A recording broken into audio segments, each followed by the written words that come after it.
Assalamu alaikum, Brother Joram van Klaron. Thank you for accepting our invitation, and we are happy to have you with us. I want to first ask you, who is Joram? Wa alaikum salam, Ahmed.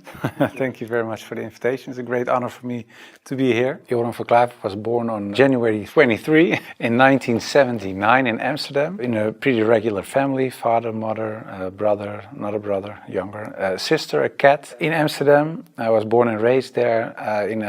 We're a practicing Protestant family. After I finished high school, I studied comparative religion. I was a teacher for a few years. There happened a lot of things in the Netherlands, especially in my life. Also, when I look at the bigger picture when it came to Islam, I became politically active for the Freedom Party. I became a member of parliament. And in the end, I decided to write an anti-Islam book, which started as an anti-Islam book, changed into this search for God, and it ended up me becoming a Muslim.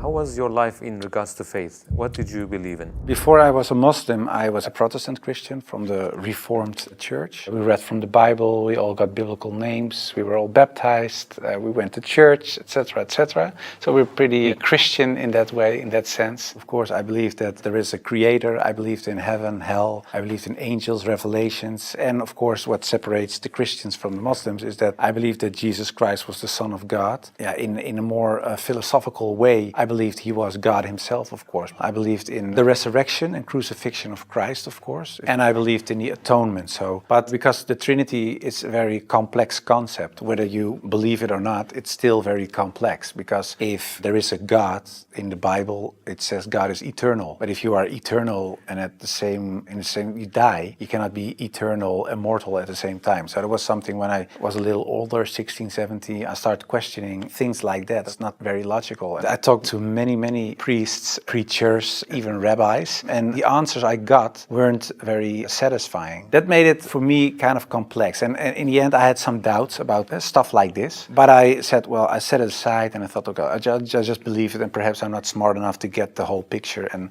I still believed in God. I still believed that Jesus was a very important person. I believed he was the Son of God, but how it exactly was, I left it for what it was. How and why did you decide to write an anti-Islamic book? After high school, I went to university and I did comparative religion. And the remarkable thing, I think, was that the first day of me going to college was September 11, 2001. Already thought, okay, these Muslim guys are kind of crazy and this religion isn't the truth. Then a few years later was this guy in the Netherlands called Theo van Gogh. He was a famous filmmaker and he was killed in the street. He was shot and they tried to slit his throat and they put a knife in his stomach with a letter on it for another girl, Ayaan Hirsi Ali, and it said, "You are next." So it strengthened my anti-Islam feelings in such a way that I thought, well, I have to become politically active to do something and stop this evil of harming our country. You started politics because of Islam? Yeah, and that really had to do with Islam. That was the reason that I wanted to write a book, to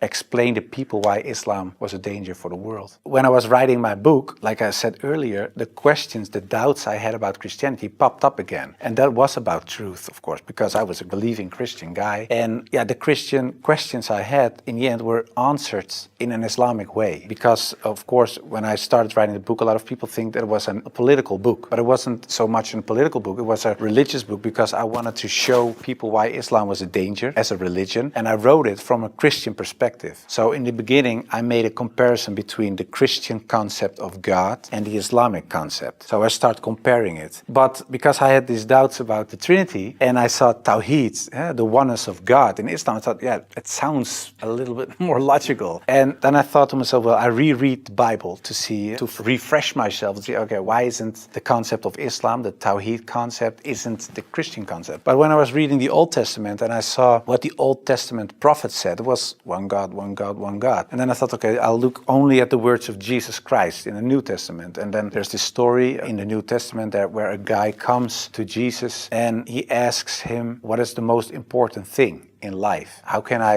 gain paradise? And he said there are two things. He says, "Hear, O Israel, hear your God is one. Treat your neighbor as you want to be treated yourself." So I thought, well, even Jesus Christ says, "Hear, O Israel, your God is one." So I thought, well, this whole Muslim concept of God sounds more logical, and it's the same concept that I find in the Old and the New Testament. And I know Christianity as a religion teaches something else, but it isn't the concept of God that I find in the Bible. So after weeks and weeks of study, reading, rereading all kinds of books, I thought to myself, okay, perhaps this oneness of God is something that is true. So that's how it started.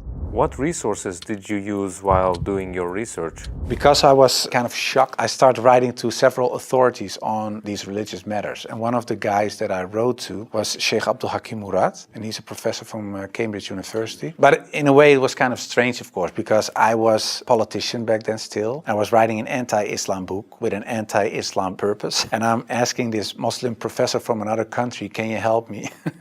So I told him, I'm writing a book. I have a lot of questions. So I was very plain why I thought, why is Islam promoting terrorism? Why is anti-woman? Why is anti-Christian? Anti-whatever. After, I think, 6 weeks, he sent me a very extensive email. And he started explaining, directly answered a lot of my questions. But he also told me, you have to read this article, read this book, read that book, ask this person. And so he was very extensive in his way of explaining. But in the end, after I read all these books and articles and made a comparison between prophets from the Old Testament with Muhammad, peace and blessings be upon him, I had no arguments anymore to say they are prophets and he is not. And I thought to myself, well, if I accept Moses on these grounds and I cannot accept the prophet, then there is something else. So I thought, why don't I think he is a prophet? And I thought, oh, perhaps because he had many wives. But then again, when you look at Solomon or you look at King David, Abraham, there are a lot of people in the Old Testament that had more wives. And when you look at even outside of the religious books, culturally in Europe, in Africa, Asia, everywhere, there were men with several wives for several reasons. So I thought to myself, well, that cannot be a reason either. So one by one, all these reasons fell. And then in the end, I thought, well, I have to say all of them are not prophets. But I didn't believe that because I thought, well, the things they did, they said, the miracles that happened, etc., they were confirmed in what they said and what they did. So they are. And then I said, well, then I have to accept that Prophet Muhammad perhaps is a prophet too. So I was doubting it. So first I thought, well, it's the most evil person I know because of the history. Then I said, well, perhaps it's not that evil, but he's not a prophet. And in the end I started doubting, perhaps he is a prophet. Yeah, that took, of course, me reading a lot of books again. And the one thing that I think was very wise of Abdul Hakim Murad to say was, he said, well, the books you read about with the anti-Islam arguments are written by non-Muslims. He said, if you want to know more about Christianity, you don't read books from atheists. You start reading the books from the Christians. Why do they believe this? What are the arguments? So that you have to do the same with Islam. So start reading Islamic books from Islamic teachers, from Islamic scholars, etc. And then you can see, if you compare the books on the same topic of people who are Muslim and wrote those books and non-Muslim, you can see where they took the wrong turn, where they translated words in the wrong way, sometimes perhaps even not on purpose, but just because they didn't know, where things are added, where things left out of it. So, and in the end, you see there's this other religion almost created because of all these things. And that's what I did. And that's what I also did with the life of the Prophet, because I read a book from Martin Links, The Life of the Prophet, based on the earliest source of Muhammad. And it was written, of course, by a convert. And his way of reasoning, his way of telling, his way of writing appealed to me because it's culturally the same thing. How do I approach a certain topic, etc. And it was the first time that I saw him not so much as a warlord, because that's the picture I had in my mind, but I saw him as a father, and I saw him as a friend and a teacher, and so much more. And so, yeah, I saw the person and his character, and I said, well, I can say a lot, but I cannot say that this is not a good man. So his character persuaded me to read more and to want to know more.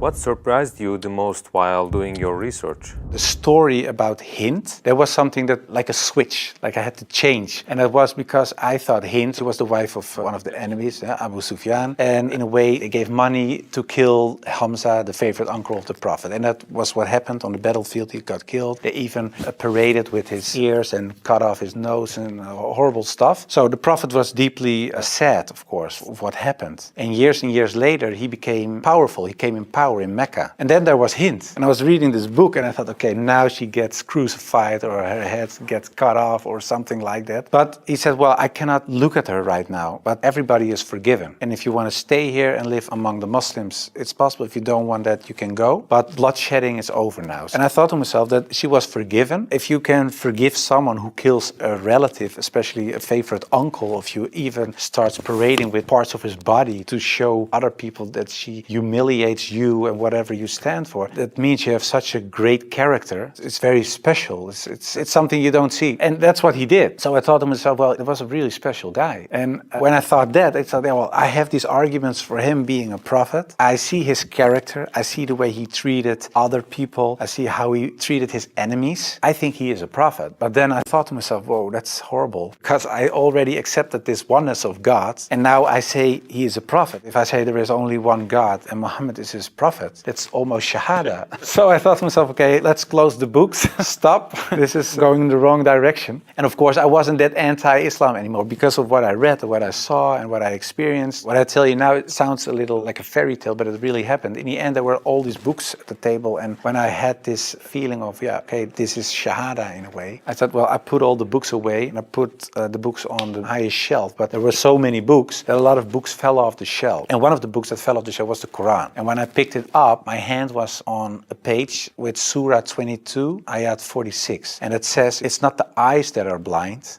but the hearts. And I thought to myself, that really is my problem, because it wasn't the eyes. I really could see what I written down myself. Nobody forced me to write this book. Nobody said you have to write this or that. I started writing myself and I could see it with my own eyes, but I still couldn't accept the fact that I said he is a prophet, there is this one God. I just couldn't. So it wasn't my eyes that were blind, but it was really my heart. I couldn't accept it. I think my nafs or whatever, my ego, I couldn't accept it. And I said, well, God, I don't care if it's the God from the Bible or the Quran, give me a sign or something so that I 100% sure know this is the way. And I went to bed, but when I woke up, I felt very secure in myself. I really felt very secure. I've never been more secure about anything else. The whole anxiety or the whole doubting issue disappeared like snow for the sun. And I thought to myself, well, I think I'm a Muslim. Well, and then of course I had to tell other people. What was the reaction of the people around you when you became Muslim?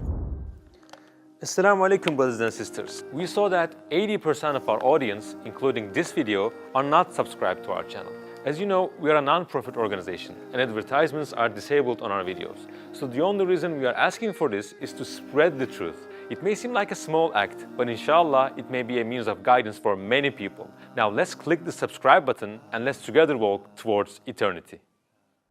What was the reaction of the people around you when you became Muslim? Most of them were very negative, of course. For a lot of people, especially some uncles and aunts, it was kind of a shock. They heard it when it was on the news. I told my mother, and my mother started crying. And my wife was pretty open. Yeah, she was very cool about it. She said, well, if Islam is what you really believe and that's in your heart, who am I? And yeah, some people from my old work were really aggressive. I got over 2,000 death threats from people who used to support me, of course. People who voted for me. People said the most horrible things. We will rape your wife, shoot you, you know, where your children go to school, stuff like that. And most of them, of course, is nonsense because they're crazy people writing things on their computer. So it was kind of a hectic time. And I had to tell my work, of course, and it was this Christian organization. So to say that the leader of the pack, he said, I can't believe it. And he said, well, I noticed this change when you talked about certain topics on radio. You were kind of a little more mild, not so harsh anymore, but you becoming a Muslim? And after I said, yeah, I became Muslim, he said, I couldn't sleep for it for 2 days. I couldn't accept it. It was so strange. But the hardest part for me was telling my grandfather, because my grandfather was dying and he was 93, 94 years old and he was on his deathbed at home. I had to tell him, and my mother told me, yeah, you have to tell your grandfather. It was her father. So I said, well, then you have to come with me. It's got like a shield. And I just said, well, grandfather, I became a Muslim. And then he closed his eyes. And I thought he stopped breathing because, yeah, he was so old. And he really stopped breathing for a while. And then he started breathing again and he looked at me and he said, well, at least she didn't become a Catholic. So it was very funny. The last thing, and my old boss from the radio, he said, well, but how do we know that you're not becoming Hindu one day or something else?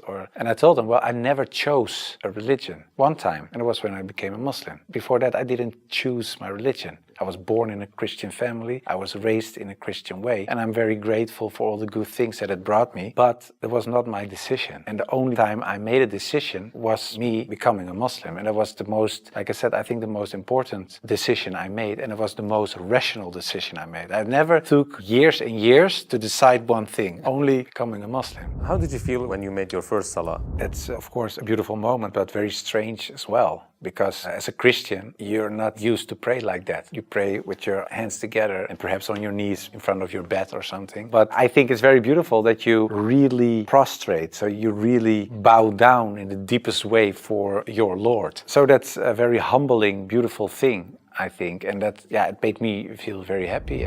What were the 3 biggest challenges you faced when you converted to Islam? Well, becoming a Muslim, of course, was a big challenge because I had to tell the world and family, and that was a big challenge. The part of thinking that it would be very hard to become a Muslim, because especially as a Protestant Christian, there aren't so many things you have to do in a religious sense. As a Muslim, in terms of practice, so it is required to pray 5 times a day. It's required to eat in a certain way. It is required to think in a certain way. You have to be the best in a way every moment because of your relation with your Creator, and because of the fact that you have to pray 5 times a day. It's a constant reminder in a way of the Creator, so that makes you much more aware of the fact that you have a Lord than as a Christian. That's how I experienced it. And I thought to myself, whoa, 5 times a day praying, I cannot do this, I cannot do that, I have to do so that made it hard in the head. But after I became Muslim, it wasn't hard at all. Are you raising your kids as Muslims? Well, you try, of course. I don't know, when you're really raised as a Muslim, I think it's a very difficult job, especially in these times. Of course, when I married, I wasn't a Muslim. You promise in a way that you raise your children as Christians. So after I became Muslim, I'm not raising my children as Christians, of course. If the kids have questions about Christianity, they ask my wife, they get Christian answers. And if they come to me, they get Islamic answers. But most of the time, she says, ask your father. And my wife cooks halal for everybody, so that's very sweet. She says, well, I'm not going to cook 5 meals, so everybody eats the same. You want halal, everybody eats halal. So in a way, it's like an organic process. What was your heaviest and most regretful expression that you used for Islam? I think Islam is a lie, because that's something I used to say. Islam is a lie, the Qur'aan is poison. But when I said Islam is a lie, that's the whole religion and everything that comes with it. So that's like the highest level of jahiliyyah in a way. Yeah, that's something I regret, because it was like an umbrella and everything else was under this concept of Islam is a lie, because that was the core thought. And of course, I do blame myself, and I know there are a lot of people out there not practicing Muslims that do so. And in a way, I understand it, because in a political sense and in a social, cultural sense, everything I said and done is still there. I sometimes even hear arguments from people in my old party that I offended in a way. Yeah, that's something that bothers me, and that's one of the reasons that we founded an organization. It's called the IXC, Islamic Experience Center, and we go to schools, primary school, high school, college, universities, but also to departments of the government, other social organizations, churches, to take away misconceptions about Islam, to share the message, to show Islam in its true colors. And we do it by virtual reality with the glasses, so it's a very fun experience as well. And we try to erase in a way the things I said and done in the past. How should people research about Islam? Do you advise just searching at Google? No, I would certainly not advise Google. It's the last thing I would advise. I said shut down the computer. No, I think it's very important that people read books, real books with pages and stuff. I would recommend Muhammad, His Life Based on the Earlier Sources of Martin Link's, the book I talked about earlier. It's a green book. And I think it's very important for people not just dive into the Quran, because it's a very complex book. And if you don't have anybody who can teach you what you read, especially most of the people who don't know anything about Islam are not fluent Arabic, classic Arabic speaking people. So you will read an interpretation of the Quran or a translation, and most of the time that's not the real deal, of course. So I would advise people just to study the Sirat, study the character and the life of the Prophet, because that's what the tradition teaches us as well. His life was the Quran. He was the living Quran in a way. Just study his Sunnah, and I think that is the best way of discovering Islam. What would you like to say as your final comments? I became much more happy after I became Muslim. So I would like to invite everybody to become a Muslim, just because it brings peace to your soul and peace to your heart. It is the truth, it resonates with heart and soul. At least look at it from an Islamic perspective, try to read and study the life of the Prophet, try to understand what the Muslims believe, not so much the behavior of Muslims, because there are a lot of Muslims that don't live like Muslims, including myself. I don't always live like